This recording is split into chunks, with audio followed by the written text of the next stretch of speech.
Hey everybody, welcome to Positively Psych with Rod Loudon. Today's guest is currently a senior vice president at Concord Music Publishing. He's an A&R and artist development kind of guy there. And he's been in the music industry for all his adult life, uh, from working at ASCAP, being on board of directors for like the Grammy Museum and I believe the Rock and Roll Hall of Fame. He's the author of a couple of great books that I highly suggest that you read. Under the Big Black Sun, that he wrote with John Doe and friends, and the follow-up, More Fun in the New World. And congratulations on getting the Grammy nomination for the book Under the Big Black Sun, best spoken word book. I think you lost to Carol Burnett. Anyway, welcome to Positively Psyched, Mr. Tom DeSavia. Good to see you, Rod. It's been too long, my friend. Thanks for Yeah, it has. having us. I think it was at the ELO concert, I think. We ran into outside of ELO, which was a great show. But that was a great show. Yeah. Fantastic show. Oh my God, he's so good. Yeah, that was just a wonderful show. So, you've had a long career. You started out working for a small magazine, Cashbox, I believe, as an intern, and managed to work your way up to being an editor there and writer. And from there, you went to Elektra Records as A&R. And I'm curious, I know we've talked about this, some of the bands that you signed. Tell me about the process of signing a band. Oh my gosh. Well, it's funny. So my career started, I wanted to be a journalist, and then I worked at a magazine when I was 19 and didn't like that, but I didn't know what I wanted to do. And then someone said, oh, there's this career called A&R. Kind of explained it to me. I'm like, I want to do that. I had no idea what it was. The reason I don't work for a label anymore and I work for a publisher now, the process of signing an artist, and I know this podcast has a psychological bent, so I'll just talk about mine. It's exhausting, and it was. As Joyce, I was saying, it's sort of getting married, and I would say the process of signing a band and making a record and getting it out takes about 9 months. And I always say it's like having a baby, and then your baby is meant to be really successful and good looking and charming immediately out of the womb. Right. And it was funny. And so for me, who my tastes run a little bit left of center, not necessarily avant-garde, but not necessarily every about 12 years, popular culture circles back to what I like, and then I sort of feel like I belong. And then the rest of the time, I'm just sort of clinging on, white knuckling it with the bands I've signed and going, let's wait till we get to that point. So signing a band is it's a courtship, and it's getting mutual trust. And it's funny, I always say there's really there's more than two, but for this conversation, I'll say there's two kinds of A&R people. The only one that should probably exist, which is not me, which is musicians and artists and players, and really, I think the greatest time of the industry is when you really had musicians doing A&R, because they could really know how to relate, how to make a record and come in with, either, arrangement ideas or song ideas, or, really get in there and cut it apart. And my role was never really Svengali. I was really a fan who got in this role. So my version of A&R is I'd always found someone who was, anyone I've ever worked with has sort of known who they wanted to be. Right. I mean, they didn't just come to me and went like, I have a good voice, what should I do with it? Or I kind of like playing music, what should I do with it? And there's a lot of A&R people that can be like, oh my gosh, you're great, let's help develop you into that. So I always worked with people that were really, if not fully formed musically, because they might have been really young when they were starting out, they were sort of fully formed in their mind. Right. And so if they were driving down a road and I kind of knew what the destination was, then I'd love to get involved with them, because I'm like, okay, I could ride shotgun. and we could do this together. And my job really became making sure they stayed on point, making sure they kept their vision Right. and kept going with it. Stayed in their lane and Yeah, and because there's so many distractions. I mean, you're a oh musician, you know all the yeah. distractions that come, and you know, like, and my job is to keep a musician to stay excited when maybe someone's at a show and gives them a side look at one song, and they're going, okay, we have to throw it out. I'm like, no, that might have like literally just been they had a bad bite of their sandwich. Like, it's like stay focused and keep going. Right. And so everyone I've really worked with, and it's funny, the very first band I signed almost 30 years ago, 29 years ago as an A&R person, I still work with them. I've signed them to publishing deals twice since. And so a lot of the artists I find, when you find them and you quite honestly just fall in love, and it's a mutually, beneficial and empathetic relationship, you wind up working with them forever. Sometimes Right. professionally, in the Right. case where I do have some people still in under the corporate umbrella I'm in now. And then in a lot of cases, it's just you just keep working with them, even if it's Yeah. not And I think you just didn't you just re-sign Social Distortion? Social Distortion. Just redid. So yeah, there's a number of acts. This band, the Old 97s, is one I was talking Right. about. Like I've signed them 3 times, I think. And we're going to do a new deal. Um, but there's these uh, yeah, when it works, um, it's I always say it's really like a relationship. And sometimes you get in the relationship and you're like, okay, we're gonna like live together metaphorically forever. And sometimes you get in a relationship and sometimes it's like, okay, they've grown, they need to go explore something else. But you wind up sort of in their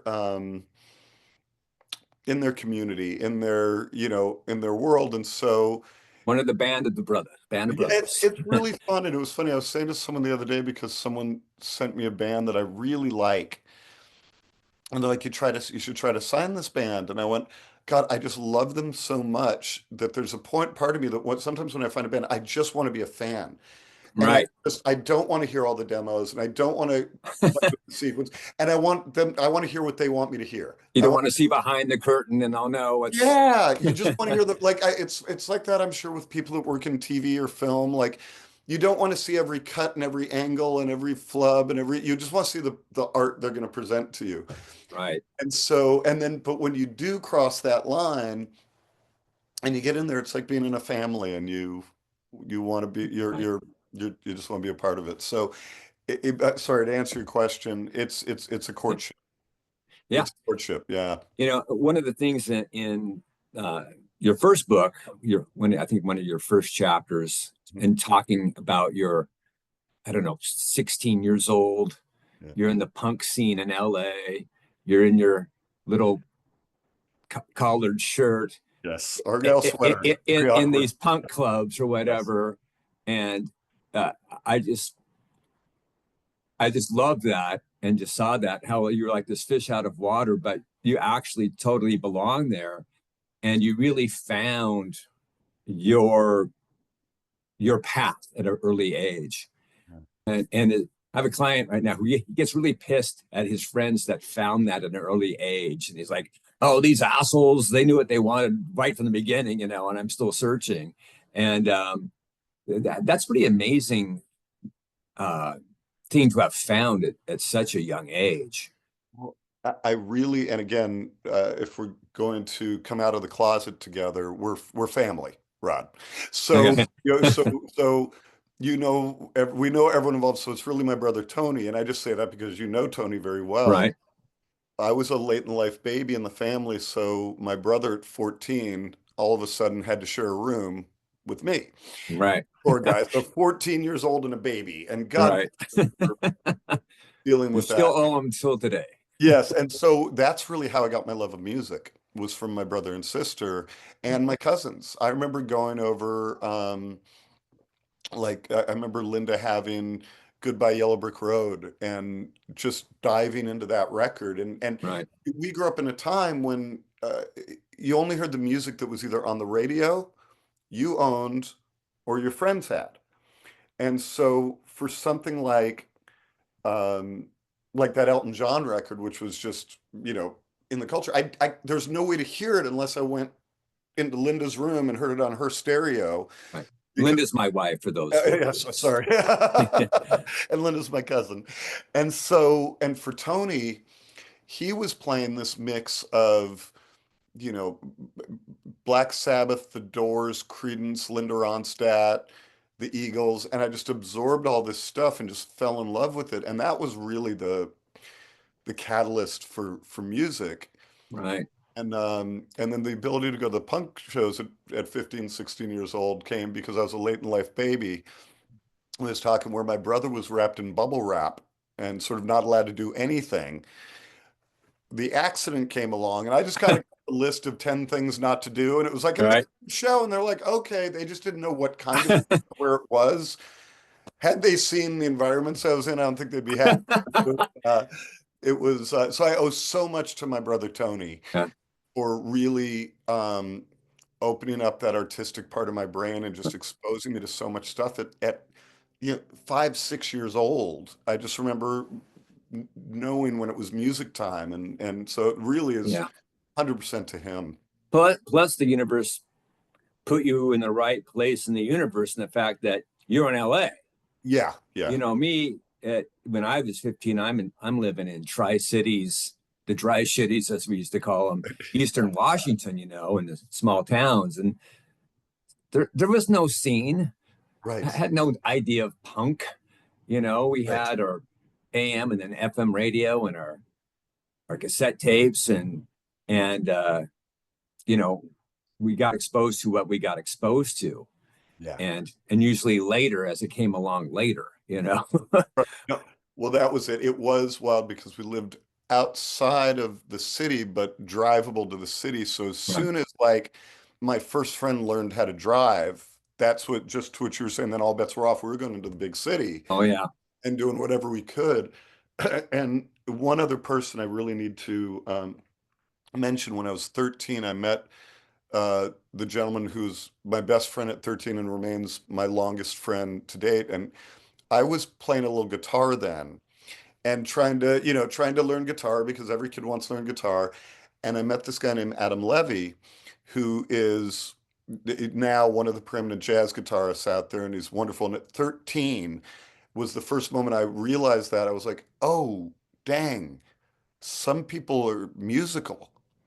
And I wasn't musical. I was learning to cook. I wasn't a Right. cook. And Right. I walked into Adam and went, oh my God, like you can do that. And that's the moment I literally threw my guitar away and said, I want to work with people like you. I'm not good at never be good. And I literally at that point I just went, this is not my path. My path is to work that. And he's the one that got me at 19. He was going to a music school. He met a woman who needed an intern. I was sitting there going like, I just want to do this more than anything. And I have no idea how to break in. And so I just really stepped in it. I just really got lucky and met a friend who introduced me to someone who got me an internship. And if it wasn't for that, that was the only way I got in, because none of our family was, in the industry. We didn't have Right. any entertainment. And so it's funny, I say to people, even though I was in LA, it was as far away to me as it was to you as a kid, because it was just okay, I know it's over there, but I don't know how to get in the door. It's and so I really owe it to those are the two. My brother and Adam are the two that really helped lead me into Narnia, as it were. But it Awesome. was I did have access to it, like I said, which was great.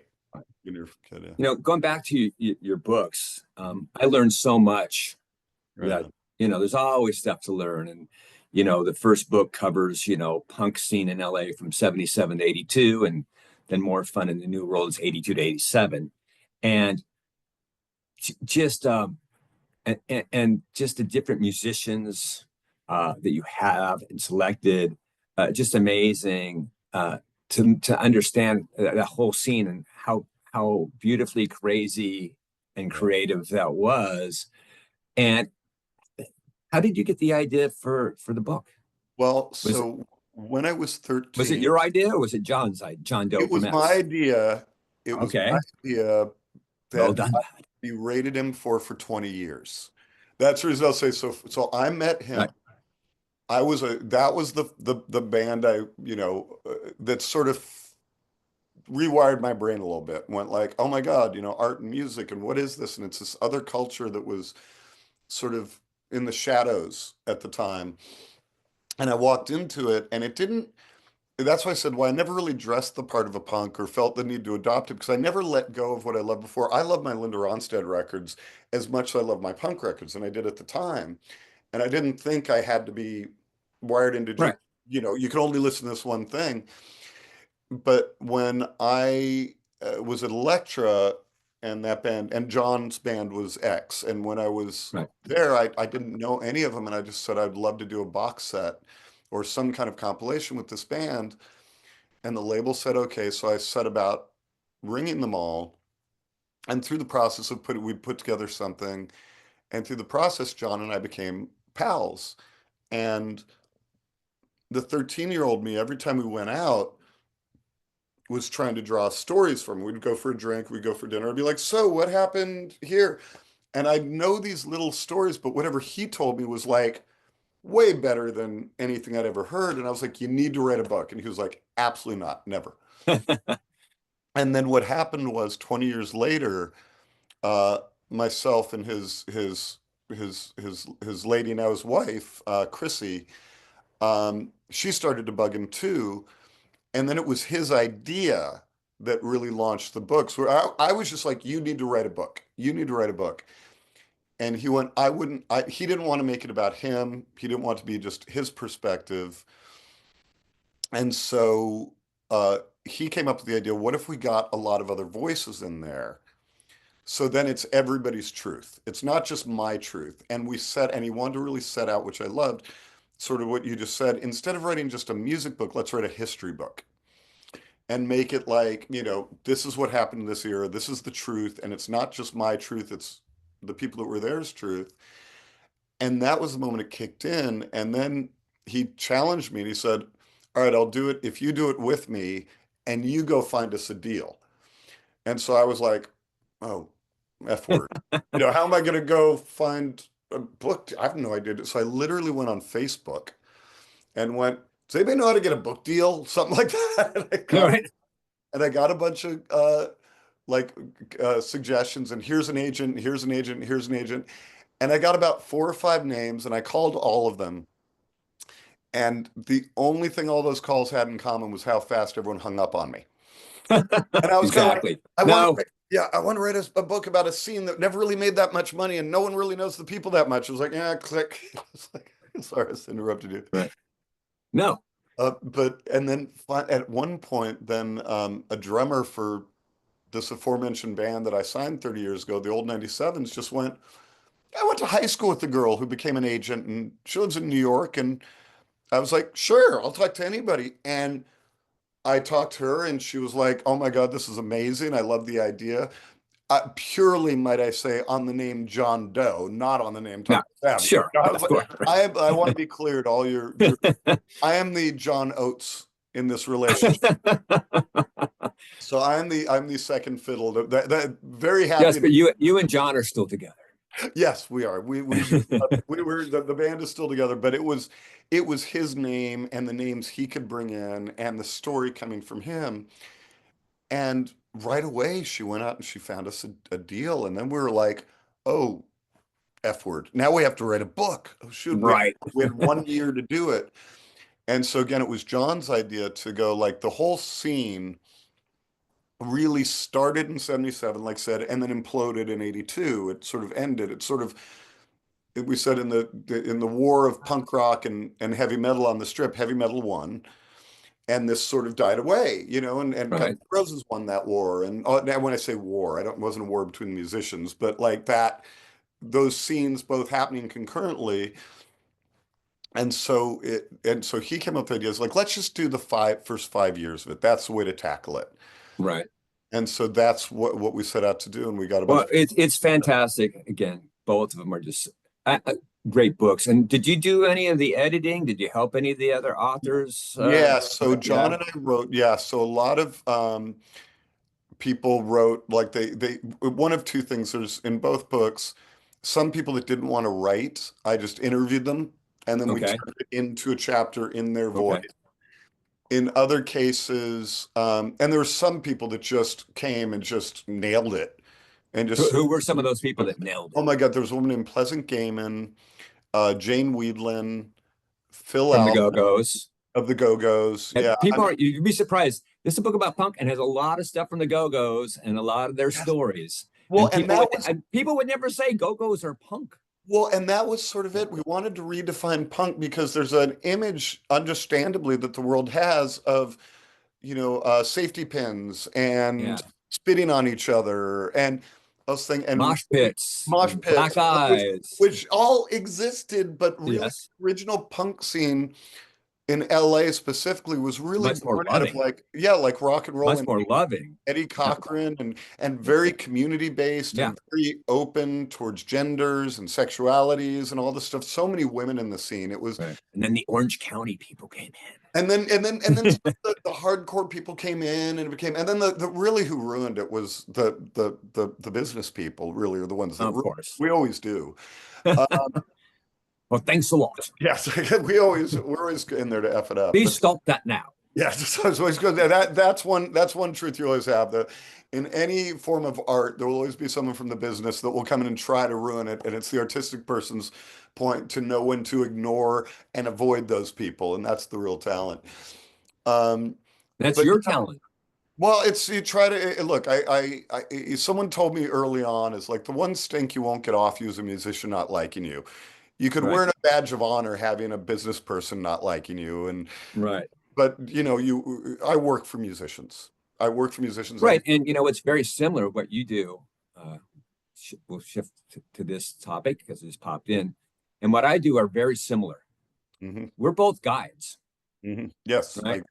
So, as a therapist, a lot of people might think, well, a therapist is someone who tells you what to do. And I'm like, I don't tell anyone what to do, or they give advice. I don't give advice. What I do is I help the person discover the answers that they're looking for exactly. and help them then make decisions that are their decisions that make sense to them. Because a lot of my clients will say, Rod, I know you won't tell me what I need to do here, but can you tell me what I need to do here? And I'm like, all that means is that we just haven't helped. What we need to do is continue to search and find the answers that you seek that will have that aha moment. So we have this catalyst that we can then use to promote change. And, I know that one of the things that you loved when you were in working in the studio with artists was the sequencing, Yes, yeah, right? that's my favorite. And Yeah, and I think that's one of the things that the younger audience with streaming and stuff just they don't get that gift anymore. So like one of the first albums that I really fell in love with was Jeff Beck's Blow by Blow. right. And in the sequencing from songs, the transitions, fantastic. Just like Green Day, American Idiot, the Oh, sequencing where most of the songs start out with the drum beat.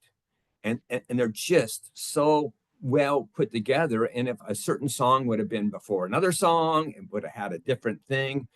And I think that was one of the things that I learned about you is that, that you tend to say yourself, you put yourself I'm not creative, but you're extremely creative. And you look at all the things that you've done and all the people that you've helped, but you really are a great guide and helping people put things in order, in the right order is what a therapist does too. What are we the first thing we need to work on? Is it your relationship with depression, relationship with anxiety? We need to get off drugs, and so you are a guide.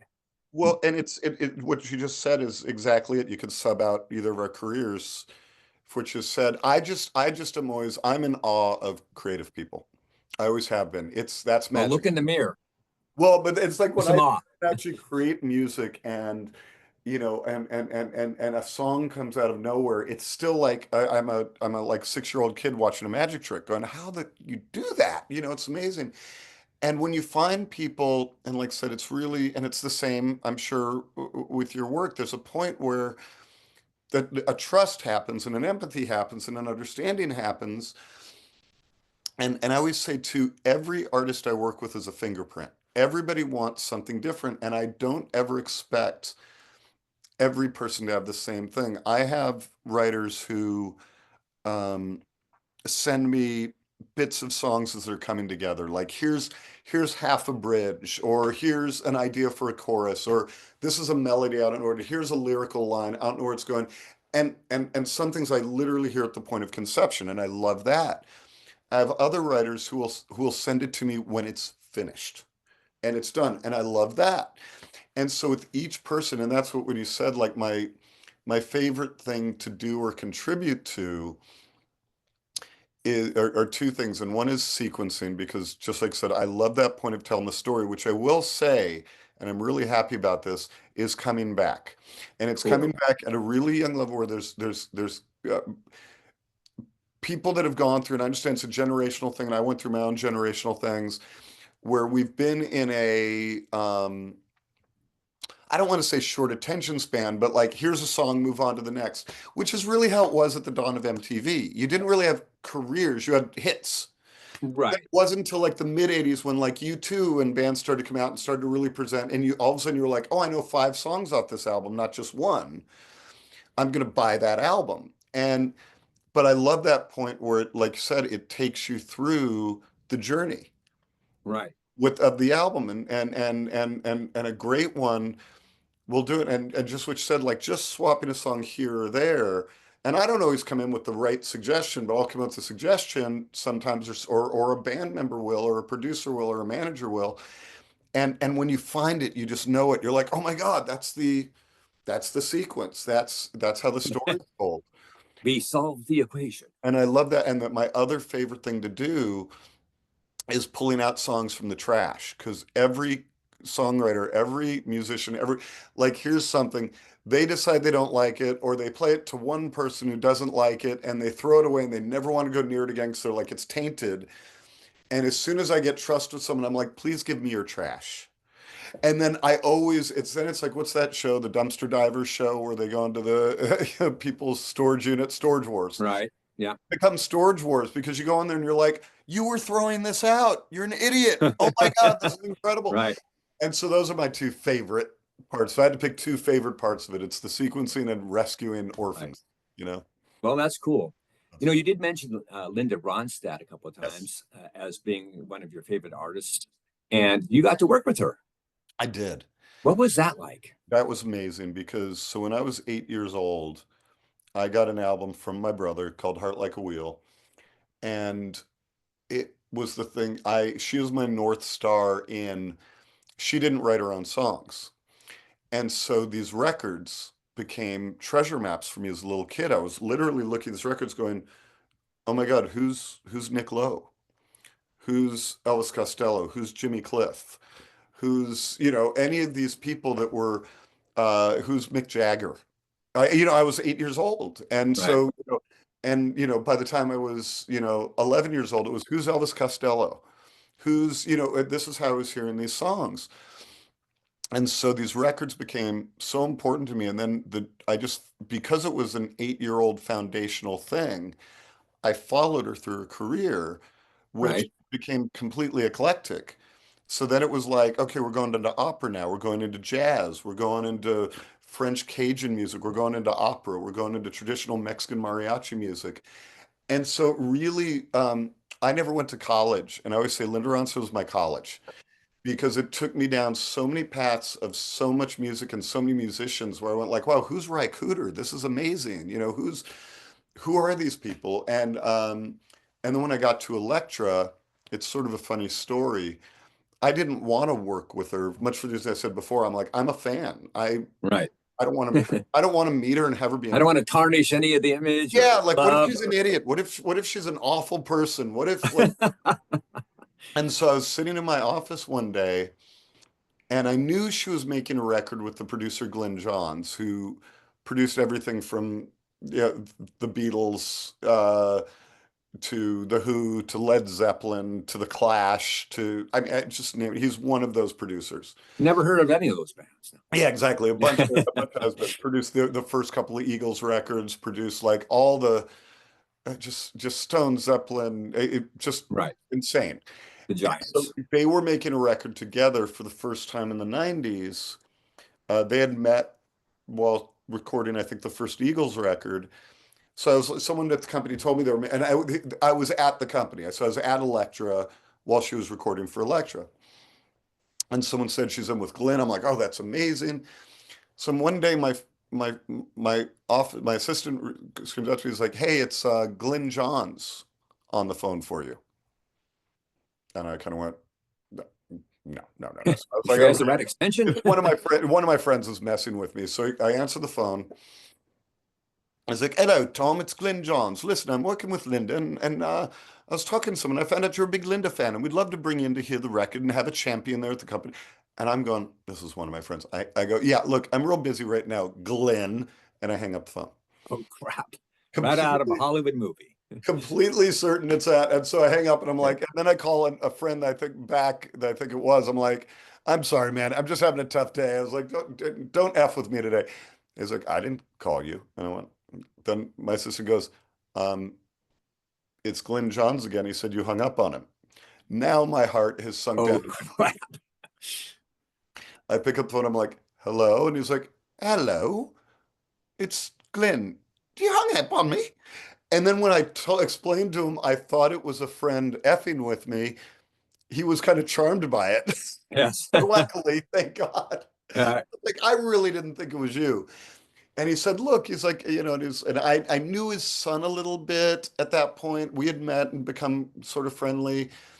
And so a couple of people just went, hey, there's a guy there doing A&R who's a Linda fanatic. And he's like, we need one of those. And it wasn't like they didn't need me to help them make a record. They wanted me to run around the company waving the flag for them. So I went, sure. Yeah.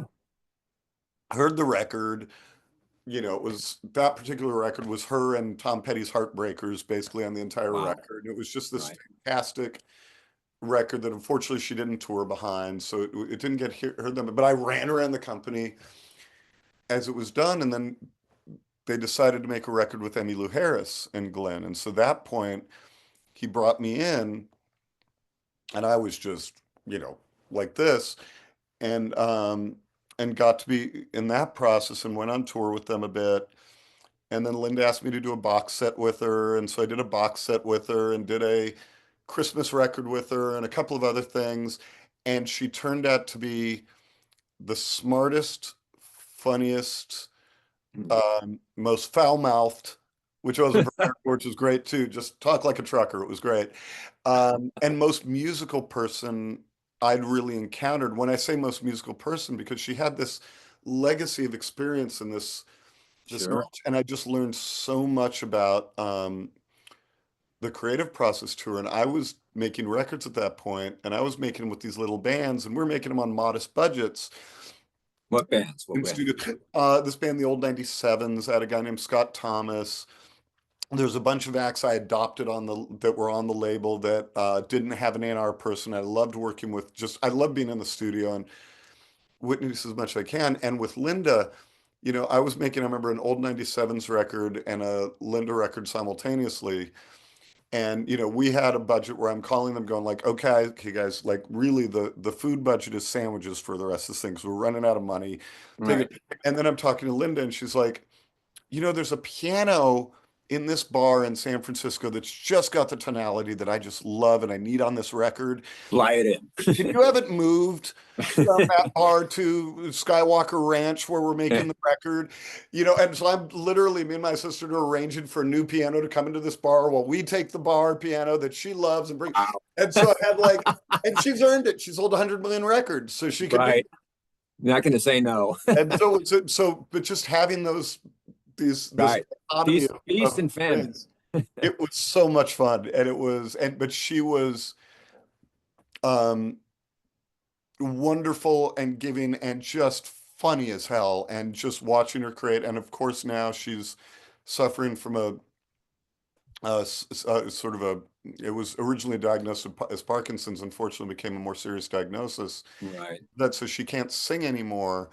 And I'm just so, I don't use this term often. I'm just so blessed that I was able to be there and see her Sure. use that instrument and and I did nothing creatively. She was just kind enough to let Right. me come in and watch. And so it was amazing. I'm sure that it's pretty stamped in the first time you met her. You walked into the studio and there Oh she yeah. was, or like, Yeah. It was very like, yeah, it was like, oh. And I think she's used to it at this point in her career. I think she's just people coming in and just being like, and right. she's so disarming and she's so um, humble and so doesn't feel she deserved the success she had, doesn't think she's that good a singer compared to other singers. I remember, she was just just it was as great an experience as I could have asked when I didn't want to meet her, Right. and I was like so glad Exactly. I did, and it was Well, wonderful. cool. I'm going to circle back now. Yes, I've go. got a sheet in front of me with a gazillion things on there. We're not getting all of them, but one of the things that I learned from the books is also the influence of like the rockabilly, the that was in the punk scene, Yeah, that you know I really didn't, I wasn't exposed to, ever really knew about. But you don't think about, guys in cowboy boots and right. singing, kind of a country rock, or, to be part of that punk scene. How did, it's wonderful, the storytelling about how all these characters came together and kind of just made it work. And it's nothing what you just think of punk scene in LA as just being a bunch of young, rowdy Mohawk guys. It Right. was actually so deep and complex and just again, beautiful. Well, that's why we wanted to do the book because I was always fascinated because I liked all punk music, but we started to dissect it. And look, I'm not the first person to do this. Many historians have, but if you look at sort of the three major original punk scenes, there have been many regional ones since in different states and Right. different countries, but the most influential, you're starting with the UK. Right. And the UK really came from sort of an art movement and really reggae. And it was really a lot of the stuff you hear, a lot of Public Image albums and things that came out, like the rhythms they're experimenting with really were African rhythms or Caribbean rhythms or and reggae was a really big influence. And so it really came out of that. The New York scene really came out of both the art scene and then clinging on to the UK scene. And the LA scene, which obviously everybody took bits from everywhere else, but the LA scene really came out of, uh, yeah, rockabilly, Eddie Cochran, Buddy Holly, um, Merle Haggard, Waylon Jennings, the Carter family, all these disparate points of music and really like roots music and the guitar playing in that. And so every scene sort of fused its own thing together. And that's when you say the Go-Go's, because that's one thing I want to say that we we wanted to sort of reframe the way people looked at punk as just like razor blades and safety pins Right. and really the Go-Go's came out of the punk scene, and people don't know that. Right. They grew out of I that was like, what? they were doing that thing, and it's funny, and it's like, and so did Los Lobos, and so did the Blasters, who were just basically doing rock and roll. And there was such a camaraderie in the scene that they were just all kind of like, we kind of all don't fit in. So why don't we all not fit in together? Right. So the scene, so you'd go see a show, and a lot of this was before my time. I wasn't, the Sure. first book, I wasn't in the scene. I was home playing Legos, just Right. learning this stuff. Sure. But it was when it was starting to seep into my consciousness. But if you go look at some flyers, then it was Los Lobos playing with X, playing with the Go-Go's, playing with the Minutemen, playing with whatever band was traveling through. And so it was really to frame it in the idea of almost like it's an art movement that had a lot of angles. It's almost like saying Art Deco and going, Art Deco Right. isn't just one couch or one, Right. one mirror, one building. It was an art scene, and I started to look at it because that was how it was for me with things like Basquiat and different artists from New York. By the time it reached me, it had already happened in New York, and it was part of this cumulative scene that sort of came off of the Warhol movement, which was also very influential in the punk scene in New York, very influential. And so you kind of went, it was like, oh, this is just another art movement with a lot of tentacles out of it. So we wanted to reframe it. And one of the things that's funny, to go to what you said earlier, when we wrote the book, which was right about the time the Me Too movement was happening. And so a lot of people were coming to John and I was like, it's so great you put so many women in this book and so featured so many photographers and musicians. And we both stopped and went like, oh, wow, that's a happy coincidence. But that wasn't, We didn't set out to do that. It just we just happened. went to the people that were in there. And it's funny because like the majority of the photographers were women. And that was like being a war photographer. I mean, that was because you weren't seen, you weren't a slam, and the musicians and it was so much of a community that really took care of each other. But it wasn't until the business came in and started to masculize it, if that's the word. We'll say I know masculize it. what you mean. Let someone create Masculinize it. masculine something. They tried to do that, and tried to marginalized different parts of it and marketed it differently. And but if you went to that first scene and what it was really just a natural creative process that had probably, in a lot of ways, like it was probably equal gender split in the scene Yeah. then, which I didn't realize until we started digging this book. And I was like, oh, this is amazing. Very cool. I'm going to jump into another. I'm going to Yes. jump away. Go. Uh, my question for you is, are songwriters starting to get paid fairly? I No. remember a client working with Grammy award-winning songwriter, had like 5.5 million streams and got paid $1,500. No. Yeah, that we're still there. Okay. It is, and I believe we'll get better. But it's really tough. You have musicians that with the as much as I love streaming and the ability to get all the music we can, after post Napster, music sort of started to seep into people's consciousness as being free, like something you turn the tap on and it's just there. Right. Yeah. It's easily accessible. I get it for $9.99 a month, so I'm paying for it. What they don't know is the musician's getting 0.0003 cents per play, Yeah.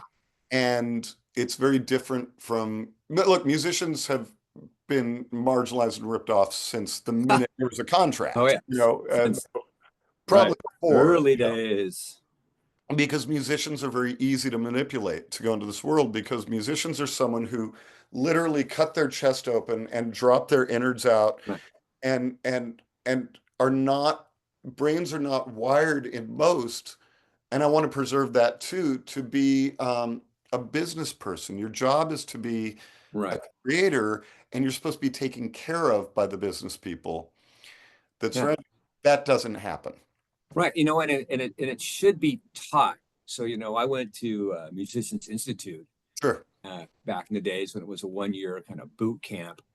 And there was no class on, okay, the business of being in a band, or how to get an agent, how to market yourself, what's a contract, it's all just about just the music. And like you said, yeah, artists, you don't get in it thinking, okay, I'm gonna get in a band and now we're gonna be a business and I'm gonna need some business acumen. And no, it's like someone offers you to sign you, and it's like, yeah, sure, we'll sign anything. Someone wants us, and then they get screwed. Well, and in advance, everyone's like, "Oh, they're going to give me their money." It's like, no, we're loaning you some money. Right. We're going to take it all back. Yeah, exactly. With Um, interest. but the problem is really is musicians haven't totally, and there's some people doing great work at getting there, but we haven't yet reached the part of really unionizing musicians yet. Right. Right. And because once, I've seen like if you take music out of the world, Oh, we we would crumble. I And would. We haven't figured out, and everyone would, whether they know it or not. We have it. Music is in all our lives. Yeah, It's vital. It's as vital as food and water. And but until such time as musicians can really get together and say, stop. You can't do anything. I'm a chicken and the egg person. Like, I don't have a job without musicians, not the other way around. If I'm right, existing, doing what I do, but there's no music, I'm a stump. I'm a tree stump. It doesn't matter. right. And musicians don't help themselves either by, you know, being willing to be played for peanuts, Right. Yeah. you Well, know? and And it's just, well, we just like playing out, and the fact that, oh, what's a guy make 3 hours? He makes $100. It's like you're not doing it for the money, but at the same time, if all bands started saying no, there needs to be a minimum that you pay any band that comes in. exactly a And thousand that's percent. that's what would happen if there was a unionized type of thing. But sometimes, you're your own worst enemy in that you're charging too little, and then the club owner's going to go, well, why would I pay these guys 2 grand when I can have these guys for 600? Right. I don't Exactly. care. I'm going to be selling drinks to fill the place. I don't care. No, and when you just said it, and musicians, and you can answer to this. Like I always say, it's there's not really choice that enters into it. You have to play music. Right, And you want to share your music with people, and you want to right, play music, so you wind up doing it. And there's in this world and everything, I don't care if you're talking about the music industry or if you're talking about working at the McDonald's. If you're around, 8 coworkers, you might have 7 that are empathetic and caring and lovely, and one of them's going, we could make an extra dollar if we just did this. right. And so you've always got those people that will know, like you said, like, well, you have a club owner that's like, I want to curate my place. One of my favorite clubs in the world is Largo, Largo. That's a great club here that is the most curated. Um, you could go there any night. You go see something of quality, that the bands are going to be happy. They're going to feel part of a community. It's going to be a celebration, everything. And then you go to other clubs where you said like that. It's like, well, I can get these guys for 1,200. I get these guys for 600. I just want to sell beer, so I'm going to get the $600 guys and not going to pay them that much. And they might even ask for 1,200, but I know that I can get another band for 600. So take it or leave Right, it. And the musician that just wants to play, right. it takes 600. And so Yeah. Or back in the day, pay to 600, play. I remember when we good day. played at the Roxy in one of my bands, a band called Mystic Day. Um, we had to sell, hundreds and hundreds of dollars worth of tickets just to break even. Oh yeah, And yeah. so they made the bands do all the work to bring people in. And I don't know, when we made some money that night, I think. But yeah, so Yeah. it's Oh no. it's a crazy pursuit, wanting to be part But of the creative clan. That and kind of takes it's me to my next, kind of psychological aspect of our discussion. You know, what do you think are the the psychological makeup of a person that you've worked with that's been successful as a member of the creative clan? Do you see anything that's kind of unifying there, a yeah. particular? I mean, I love when another thing I love to do that's outside of the creative is I try to teach every writer I have that's open to it, and I find pretty much all of them are, is to really learning the business. Right, And so it's like, understand what you're signing, understand what people are, trying to do to you, or how they're trying to exploit you, how they're trying to help you, how all these things. And when someone becomes successful, I mean, I find that slightly insecure thing will always last, but I really don't trust anyone that doesn't have a little bit of that kind of imposter syndrome thing. Because to me, sure, all that says is you're just trying to be better. right, You're just trying to be better. And if we do this right, we never you never get there. It's just a constant quest to get better. And I just think, like, to the moment you die, you're trying to get better. You yeah, never you never get, okay, I've mastered guitar. I've yes, mastered singing. You're always going to want to. So I think that bit of insecurity that lasts is actually healthy. It's a driver. right, But once someone starts to get successful and understand it, and really get the confidence and start to understand, which I think as humans we all get as we get older, when you're sort of like, oh, this thing that bugged me in my 30s, that doesn't bug me anymore. Why did that bug me so much in my 30s? Right. Now have learned to get beyond that. But look, I think the worst thing that's happened to this country, and this is probably going to get me fired, um, Don't say it. I'll say it. I'm old. I can say it now. Is really American Idol and The Voice and these things, because not that they're not entertaining shows and they're bringing music to the world, but there's a really insidious thing that comes in with that, which is it's a contest. Right. And whereas like what we wanted to get across in these punk books was it was community. Right. There's community. And when musicians get together, they tend to be really supportive of one another and Right. wanting to help and wanting to share advice and what they've learned.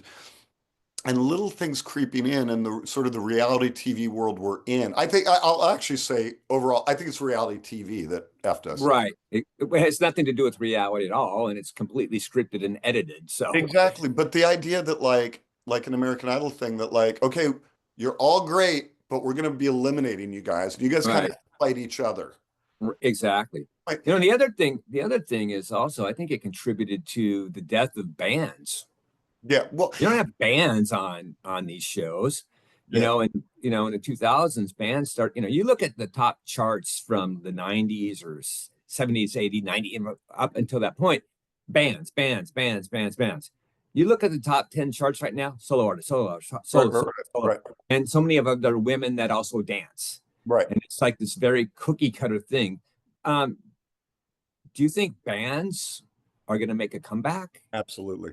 I don't know when. Thank God. Yeah, no, I really do. And Thank God. it's again, it's never the business. One thing I could say for all these years doing this, these decades doing this, is the business. I love to argue with people this all the time. I can't think of one band that came to prominence. And I'm just going to say, when I say prominence, I mean one of these bands that's like iconic, Right. Nirvana, Right. Adele, Right. like this, where the label knew how influential it was going to be. I'm not saying there wasn't an A&R person or a publicist or a manager who knew. I'm saying a corporation never knows until the music connects with the people. And I remember like at one point after Nirvana's Nevermind came out, and we all loved him. We were all like, thank God this music is, because that was the same thing. There was no bands before then on the radio. It was all like, Right. at that point, it was a lot of like smooth R&B and like kind of Michael Bolton stuff. And, like it was sort of like, but it was not guitars and music. And then Nirvana came out and they hadn't yet conquered the world. I remember they played like, I think it was 3 nights at the Hollywood Palladium. And everyone went to go see this thing that was great. But then I remember being in a record store a couple of weeks after these shows, and it started to happen. You started to feel Nirvana. And Right. I looked around and went like, there's like 8 people wearing Nirvana shirts in this store. And someone who's in the business was like going, oh my God, this is how it's happening. I remember Right. there's an artist, very, very huge artist now named Billie Eilish, who, Sure. when I started to hear about her being in the business, was from my friend's daughters who were like, Right. they found it. They were, and I was Right. like, who is she? Like, she's everywhere. And I was too old to find her at the discovery point, like I was Nirvana. And I was like, oh, this again, it's coming from the fans, it's coming from the people. And what the business is really good with is once something starts to do well, they pour gasoline on it and they can pour money and make it bigger, bigger, bigger. But to your point or to your statement, musicians will always create where the culture is going, and Right. that thing has to happen. Yeah. That Artists in general. Yeah. storm of Yeah. of it being able to get out there and be heard, and which is Right. hard. But once it is, that's when it happens. And I always say, like the last sort of 20 years, this has been the rock star. It's been the delivery system.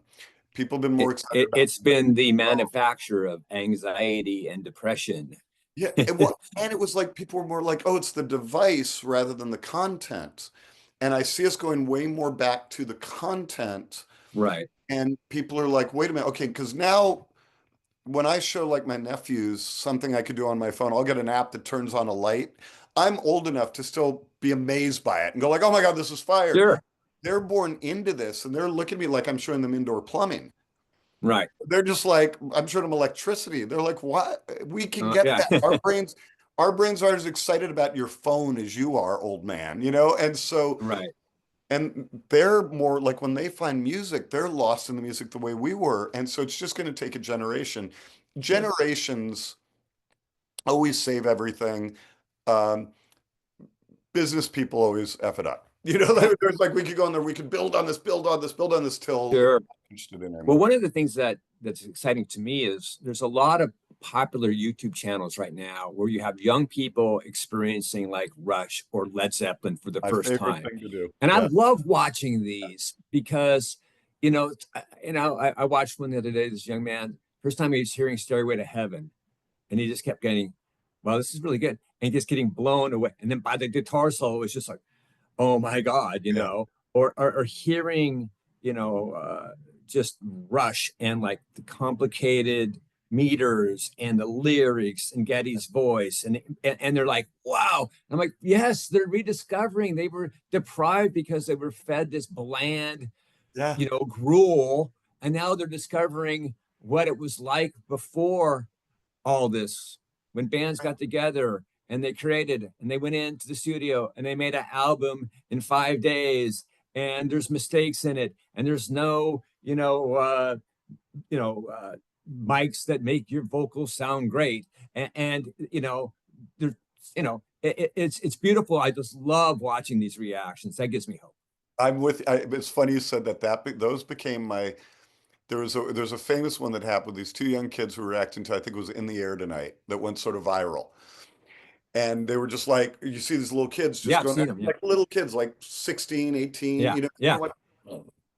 Right. and I went down that rabbit hole. And still to this day, when I'm stressed out, when I need to decompress, I watch these kids, and adults are doing them too, but I really like the ones with kids because like I said, Right. like adults are usually playing you something that they've already heard or they know about. Yeah. But when you see something come through and affect someone so much, not only do I love what you're saying about like it's blowing their minds because they haven't heard a non-auto-tune vocalist maybe, or they haven't heard a guitar solo, which a lot Right. of these people are having. But it also lets me hear the same music through different ears because you're watching them and you're like, I forgot how cool this is or how Yeah. Yeah, process. I'm kind Yeah, of living vicariously through them because I'll yeah, I'll start tearing up as they're getting excited. I'm like, exactly. It's wonderful. yes, I'm you so know. with you, and I make people watch them because it is such a, especially in the world we're in now, where all the news is bleak and Oh everybody's yeah, screaming at you and everybody's mad at each other, and and you everyone's just go, no, that's paranoid. just it. And it's music. Music is life. Yeah, Music is what heals everything.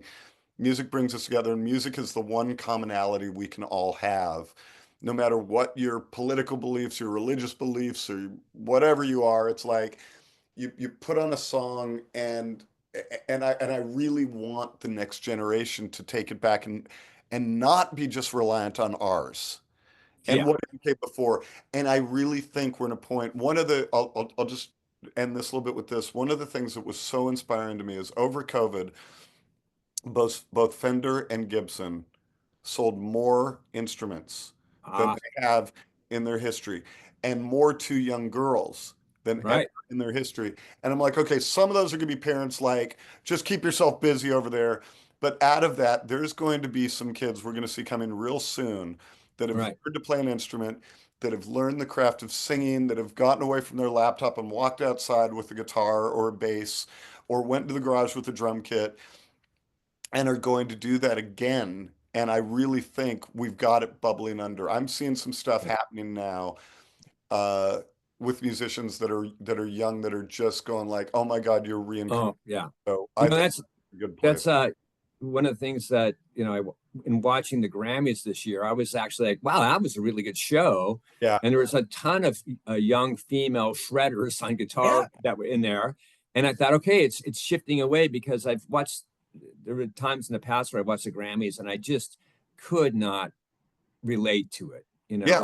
I don't like to say it was bad because it was just part of a creative flow where it was, but it just was bringing me back. There were more kind of bands and people that were actually really trying to create something other than um, dance music Yeah. or Well, pop hits. that's a hugely important point, which is touched on. The good thing that's happened with streaming and the Spotify's and Apple Musics and the sites have come along are when we were growing up, we would listen to the radio and the radio would play basically whatever was sort of popular. And so that could be an R&B song, it could be a pop song, it could be a rock and roll song. You know, really in the 80s and the dawn of MTV, they really figured out how to divide everything out and went like, oh, wait, if we take hip hop, we're going to get a hip hop audience. We're going to put that on this station. We're going to take rock and roll, put it on this station. And we're going to take pop music, put it here. We're going to take country music, put it here, and really tribalized it, like made music go into its own bucket. And it's unhealthy because Right. my record collection does not Yeah, I reflect. saw you have a couple So records. yeah, this is how like this is my successful Love it. relationship. Love it. But it's not all one style. It's whatever. Right. It's like someone telling you could only eat Italian food or Mexican food the rest of your life. Well, it's like I love both, but I want both. Right. And the good thing what's happening with kids now, and I think what's bringing about these reaction videos and bringing about this interest in it, is kids are now, and people, not just kids, everyone is now has an access where they can go in and actually like not have to just eat one food. Right. And I think it's really healthy. And I think that's what brings about, creativity and brings about like, oh, wait, what I loved about these Linda Ronstadt records is there'd be a Rolling Stone song, a Hank Williams song, a Smokey Robinson song on the same record, and a Mexican song. But in the sequence we were talking about, they flowed. It was like, this makes sense to me. And when they just try to target market an advertising base is when you get screwed up and it hurts the music. It hurts the It does. creativity. It hurts all It that. does. Yeah. So I want to close with the I want to hear about your metal education from Professor Lars Ulrich of Metallica, who you worked with. Yes. Um, I know that you were not like a metal guy, but and I know there's a story where you're sitting with him, I think in New York or something, getting drunk, Yes. and he's like, "What's your favorite Metallica song?" And you're like, "Oh, Sandman." Well, name another one, and you said like Sister Christian or something like Yes. that. And so, what was that like? So that was, yeah, I got assigned Lars. They were saying, do you want to work with Lars? I'm like, great. And it was in this period where the band was sort of a little bit on hiatus. If you've seen the Some Kind of Monster movie, it was right when that was going on, when they were trying to kind of rediscover each other. And so Lars had a label, an imprint at Elektra, so I became his guy, or one of his people there. And I got along with him great. And then he discovered that I didn't know metal music. So when I was a kid, if you liked punk, you couldn't like metal. And if you liked Right, metal, you couldn't like punk. So as a result, I saw a bunch of shitty punk bands and missed all these great metal bands and vice versa. right, And so I went out with them. And at that point, I knew hits. I knew songs that were on the radio. I knew Rush songs and Def Leppard songs and Zeppelin songs. right, And I knew the stuff that was earlier. I knew like Zeppelin and Black Sabbath and stuff, but I didn't know metal. right. And so we're out one night and he said that. It was like, and he goes, what's your favorite song? And I was like, yeah, Enter Sandman. And it's like, he just kind of looked at me like, name another song. And I couldn't basically name another Metallica song. And he kind of loved it because he was like, okay, like, because we'd learned to get along at that point. And so we're in New York and he was giving me a lot of shit. And then I went home and this is still in the CD era. I got back to my office and there was a box this big filled with like Merciful Fate CDs and King Diamond CDs and Full Metal just all this, Jackets. yeah, just all like everything, like from back then. And it was just basically like the history of metal in a box. And it was one of those things like what a reaction, like I said, I was not exposed to it.